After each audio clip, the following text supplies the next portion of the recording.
பொறுப்பு துறப்பு. இந்த எபிசோட்ல நான் பேசுற விஷயங்கள் யாவும் எனது சொந்த கருத்து மட்டுமே தவிர்த்து யார் மனதையும் யார் நம்பிக்கையும் புண்படுத்துவதற்கோ இழிவுபடுத்துவதற்கோ அல்ல.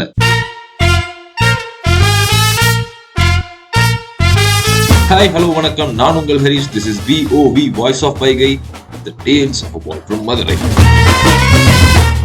இந்த எபிசோட்குள்ள போறதுக்கு முன்னாடி வாய்ஸ் ஆஃப் வைகை அட்மின்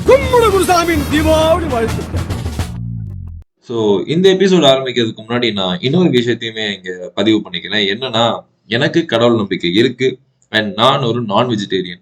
இது எதுக்கு சொல்லிக்கிறேன்னா, நான் பேச போற விஷயத்துக்கு முரணான ஆளா இருக்கேனோ அப்படின்ற மாதிரி கேட்கறவங்க நினைச்சுக்க கூடாது. So with no wait let's start. நான் சின்ன வயசுல இருந்தே நான்வெஜ் சாப்பிடுவேன். எங்க வீட்டுல நான்வெஜ் சாப்பிடுவாங்க, ஸோ நானும் சாப்பிடுவேன். ஆனா அது எப்படி வருது, அதோட ப்ராசஸ் என்ன, அதெல்லாம் நம்ம சின்ன குழந்தையில இருந்து நம்ம பார்த்துருக்க மாட்டோம். அது பெருசா நமக்கு தெரிஞ்சிருக்காது.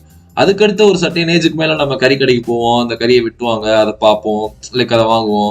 ஸோ அதுவும் வந்துட்டு இட்ஸ் அ டெட் மீட், அதை வெட்டி நமக்கு தருவாங்க. ஸோ அதுவும் ஒரு பெரிய ஒரு விஷயத்த நமக்கு ஏற்படுத்தாது. அண்ட் ஈவன் சின்ன பசங்களாம் பொதுவா பேரண்ட்ஸ் வந்துட்டு கறி கடைக்கெல்லாம் கூட்டு போக மாட்டாங்க.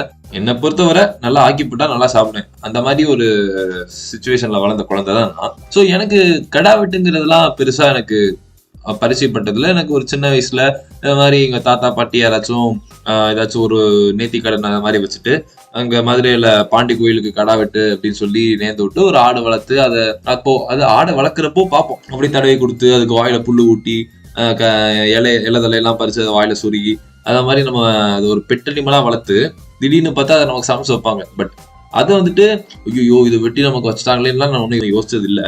ஸோ இது மாதிரி கடா வெட்டுங்கிறது ஆக்சுவலா எனக்கு நான் பார்த்தது எப்போனா, ஒரு 9th ஸ்டாண்டர்ட் 10th ஸ்டாண்டர்ட் டைம்ல ஒரு கோவில், ஒரு சின்ன கோவில் அது. ஸோ அங்க வந்துட்டு இது மாதிரி ஒரு கடா வெட்டு ஃபங்க்ஷனுக்கு நான் போயிருந்திருக்கேன். ஸோ அப்போ நான் அங்க கடா வெட்ட போறாங்களா அப்படின்னு பார்த்துட்டு இருக்கும்போது எங்க அப்பாலாம் அதெல்லாம் நீ பார்க்காத அப்படின்னு கண்ண மூடி அங்கிட்டு இழுத்துட்டு போயிட்டு இருந்தாங்க. அப்படியே நான் 1-2 பார்த்தேன். ஸோ அப்படி பாக்குறப்போ like it was so violent as well. அப்படி இருக்கும்போது 9th ஸ்டாண்டர்ட் 10th ஸ்டாண்டர்ட் படிக்கிற என்னையவே எங்க அப்பா பார்க்க வேணாம், அதெல்லாம் பார்க்க வேணாம், நீ போயிட்டு அந்த சைட் போ அப்படி இப்படின்னு என்ன டிஸ்ட்ராக்ட் பண்ண ட்ரை பண்ணாரு. பட் இப்போ நான் அதே கோயில ஒரு 20 வயசு பையனா போறேன். அங்க அதே கடாவெட்டு ஃபங்க்ஷனுக்கு போறேன். அங்க சின்ன சின்ன பசங்களாம் இப்படி ஒரு ஃபர்ஸ்ட் ஸ்டாண்டர்ட் செகண்ட் ஸ்டாண்டர்ட் படிக்கிற பசங்க எல்லாம் இந்த கடாவெட்டு பார்த்துட்டு இருக்காங்க. அவங்க பேரண்ட்ஸ் அதை எதுவுமே சொல்லல. எனக்கு புரியல. அது பார்க்க வேணான்னு என்ன வந்து எங்க வீட்டுல 10th ஸ்டாண்டர்ட்ல சொன்ன எங்க அப்பா. ஆனா அதே வேற பசங்களுக்கு, சின்ன சின்ன பசங்க அது அப்படி குறுகுறுன்னு வேடிக்கை பார்த்துட்டு இருக்காங்க. அந்த ஆட்டை கழுத்தை வெட்டுறப்போ அந்த கழுத்துல இருந்து பீறிட்டு வர அந்த ரத்தத்தை அவ்வளவு ஊத்து பார்த்துட்டு இருக்காங்க. இது கண்டிப்பா என்னை பொறுத்த வரைக்கும் ஒரு தவறான விஷயம் தான் சொல்லுவேன். சரி, அந்த கோயிலோட நம்பிக்கை, அந்த கோயிலை வழிபடுறவங்களோட நம்பிக்கை அங்க வச்சு கடா வெட்டுறாங்க, எல்லாம் சரி. சின்ன பசங்களை அந்த இடத்த விட்டு நகர்த்தி கொண்டு போறது அந்த பேரண்டோட கடமை. சோ அதை அவங்க பண்ணல. நான் அங்க நின்று இருக்கும் போதே பாக்குறேன், என்ன நீங்க சின்ன பசங்கள்லாம் நிக்க வச்சு பார்க்க வச்சுட்டு இருக்கீங்க, பிளீஸ் அவங்கள கூட்டிட்டு போங்க, இதெல்லாம் பார்க்க வேணாம் அப்படின்னு சொல்றேன். அவங்க பெருசா ஸ்மைல் பண்ணிட்டு போறாங்க. அதோட சீரியஸ்னஸ் அவங்களுக்கு தெரியலன்னு நினைக்கிறேன். இதெல்லாம் சின்ன பசங்களை பொறுத்த வரைக்கும் அவங்க பாக்குற விஷயங்கள் அவங்க மனசுல ரொம்ப ஆழமா பதியும். ஒரு சேயிங் கூட இருக்கு, பசுமர தானியில பதிகிற மாதிரின்னு. ஒரு மரம் வளர்றப்போ அதோட ட்ரங்க் அது கொஞ்சம் வீக்கா இருக்கும்.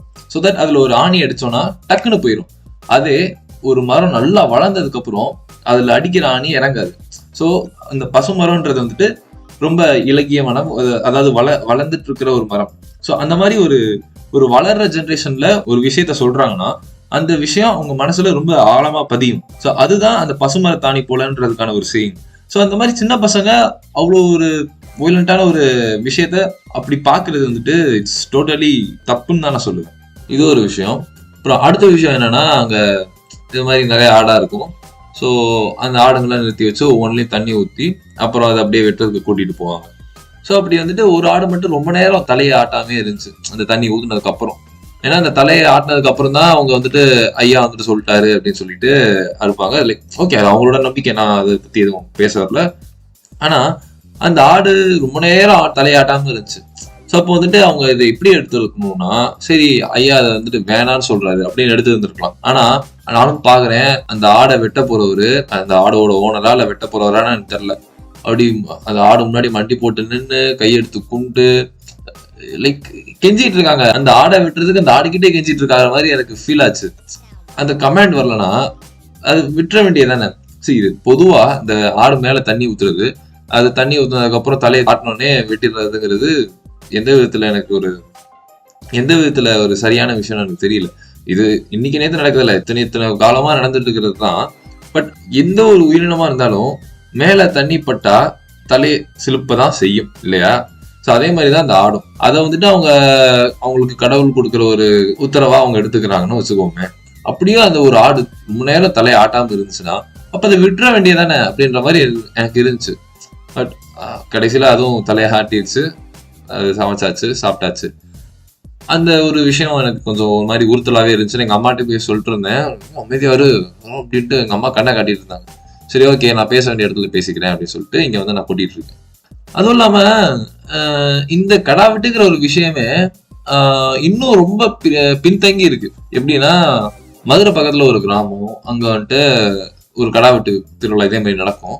அங்க என்னன்னா ஒரு கோவிலுக்குள்ள ஆண்கள் மட்டும்தான் இருக்கணும், ஆண்கள் மட்டும் இருந்து கடா வெட்டி சமைச்சு சாப்பிடுவாங்க, அந்த கோயில்ல பெண்களே அலௌடு இல்லைன்னு ஒரு ஒரு சம்பிரதாயம் இருக்கு போல. எந்த காலத்துலடா இருக்கீங்க?